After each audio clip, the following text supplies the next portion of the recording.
কোনো সংখ্যার সাথে 1/4 সহিত 20 যোগ করলে যোগফল 100 হয়। তো এখানে সংখ্যার কথা বলেছে, কিন্তু কোন সংখ্যা সেটা আমরা জানি না। তো আমরা সংখ্যাটি ধরবো হচ্ছে এক্স। তো আমরা সংখ্যাটি ধরলাম হচ্ছে এক্স। তো বলেছে সংখ্যার 1/4 সাথে, তাহলে এক্সের 1/4 হচ্ছে এক্সকে 4 দিয়ে ভাগ করা। এক্সকে 4 দিয়ে ভাগ করলেই 4-এর 1% হবে বা 4/1 হবে।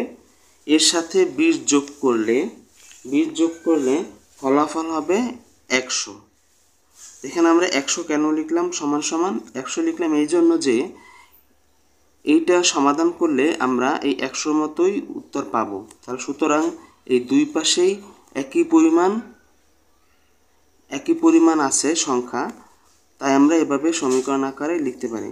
এখন আমরা এটা ক্যালকুলেশন করব। ক্যালকুলেশন করলে আমরা পাই 4x যোগ 4-20 80, এখানে 100 কোনাকুনি গুণ করলে আমরা পাই x যোগ 80, 4-100 400। তারপর 400 থেকে 80 যদি বাদ দিই তাহলে আমরা এখানে শুধু x এর মান পাবো 320।